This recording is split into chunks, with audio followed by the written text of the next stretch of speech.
के परिणीति के एपिसोड में होता है ये कि गाइस आप लोग ये चैनल पे नए हो तो सब्सक्राइब कीजिए, ओके। और रही बात ये कि पार्वती रेडी होके नीचे आने ही लगती है, बट उसका ब्लाउज खीले में फंस जाता है, तो उसका ब्लाउज फट जाता है, कुछ इशू हो जाता है, तो चेंज करके अपना वही पुराना रिमूव कर लेती है। तो गाइस होता है ये कि नीति जो उस तरीके से उसको देखती है कि उसने वो ब्लाउज नहीं पहना है, तो इसकी मैं हकीकत सबके सामने कैसे लेकर आऊँ, तो वो बरसी में बैठ जाती है पार्वती। तो गाइस वैसे फिर नीति एक प्लान अपनी सास के साथ बनाती है कि इसका पर्दाफाश करने के लिए कुछ ना कुछ तो करना ही होगा। तो लोग क्या करती है नीति, उसके ऊपर पानी गिरा देती है, बोलती है पार्वती आप पूजा में इस तरीके से नहीं बैठते, मरे हुए लोग का अपमान नहीं करते, तो एक्सेट्रा बहुत सारी बात करती है। तो पार्वती बोलती है ओके फाइन मैं चेंज कर लेती हूँ, तो फिर उसको एक साड़ी देती है। तो वैसे फिर वो पार्वती फिर चेंज करने के लिए जाती है। तो गाइस होता है ये कि वैसे अंबिका सालिल के पास फ़ोन करती है, बोलती है मैं ट्रैफिक में फंसी हुई हूँ, मैं नहीं आ पा रही हूँ, तब तक तुम अंदर जाके सब कुछ संभालो क्या हो रहा है। गाइस वैसे पार्वती चेंज करने के लिए जाती है, तो पार्वती के पास आ जाता है अंबिका का फ़ोन। तो फिर वो बताती है, तो अंबिका ये कहती है कि बेटा अभी तुम कपड़ा तो नहीं चेंज करी हो ना, तो बोली माँ तुमको कैसे पता कि मैं ड्रेस चेंज कर रही हूँ। तो वैसे फिर वो बोलती पार्वती ये कहती है कि उसके ऊपर गलती से नीति से हाथ से पानी छूट गया था, इसलिए मैं ड्रेस चेंज करी हूँ। तो अंबिका ये कहती है कि गलती नहीं है, जानबूझ के, क्योंकि जो तुम्हारे बाएं हाथ में जो तुम्हारी तिल है ना, उससे वो प्रूफ करना चाहती है कि तुम परी हो। उसकी कितनी घटिया हरकत है, उसकी इतनी घटिया सोच है कि वो कहाँ तक गिर गई मैं सोच नहीं सकती। तो गाइस वैसे होता है ये कि जो जिस तरीके से अंबिका पार्वती को समझाती है, पार्वती को अब समझ में आता है कि कब से ये मेरे पीछे क्यों पड़ी है कि ये चेंज करो वो चेंज करो, ये ब्लाउज पहनो नहीं पहनो। तो गाइस फिर पार्वती जो रेडी होके नीचे आती है परी का कपड़ा पहन के, तो जिस तरीके से परी का कपड़ा पहन के नीचे मारी एंट्री, तो सब देख के ऐसे देखते रह जाते हैं उसको।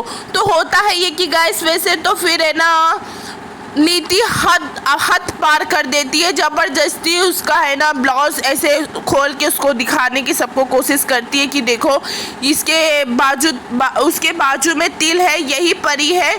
तो फिर वैसे पार्वती उसको झिटक देती है, बदतमीज़ हो क्या, तुमको तमीज़ नहीं है, मैं अब तो 100% श्योर है कि तुम मेंटली पागल हो, अपने दिमाग का इलाज कराओ, तुम्हारे कुछ सोच तुम क्या कर रहे हो तुमको खुद को पता है। तो फिर पार्वती ऊपर कमरे में भाग जाती है।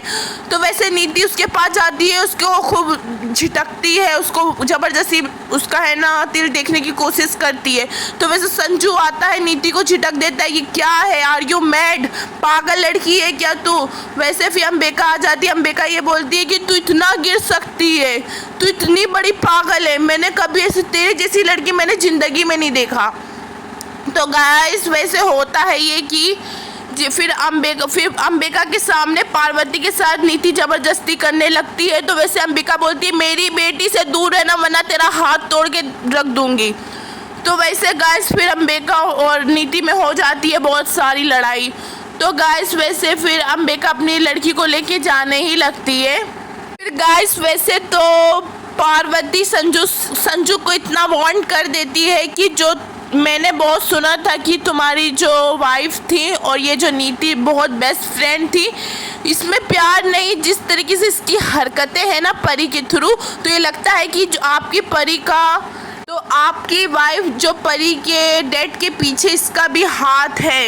ये परी से प्यार नहीं, मुझे ऐसा लगता है कि नफरत करती है। जिस तरीके से इसका बिहेवियर है ना, जिस तरीके से इसका हर चीज़ परी मेरे को परी साबित करना, मेरे साथ इतना गलत करना, कौन ऐसे। तो वैसे फिर संजू और नीति के बीच में इतनी लड़ाई हो जाती है गाइस। तो वैसे संजू नीति से कहता है कि तुम मुझे बर्बाद करके मानोगी कि ये तुम क्या बचपना लगा के रखा है कि पार्वती को परी प्रूफ करके तुम क्या साबित कर लोगी, वो पार्वती है परी नहीं है, परी अपनी ऐसी नहीं है। तो गाइस वैसे फिर नीति का सारा प्लान चौपट हो जाता है अंबिका के मारे। आज पार्वती बचते बचते बच गई। देखते हैं कि आगे क्या होता है। पार्वती कब तक ऐसे बचा पाएगी अपने आप को, नीति की जाल से कब तक अपने आप को संभाल पाएगी, छुपा पाएगी। आगे देखते हैं कि होता है क्या। आपको ये वीडियो पसंद आई हो तो चैनल को लाइक शेयर एंड सब्सक्राइब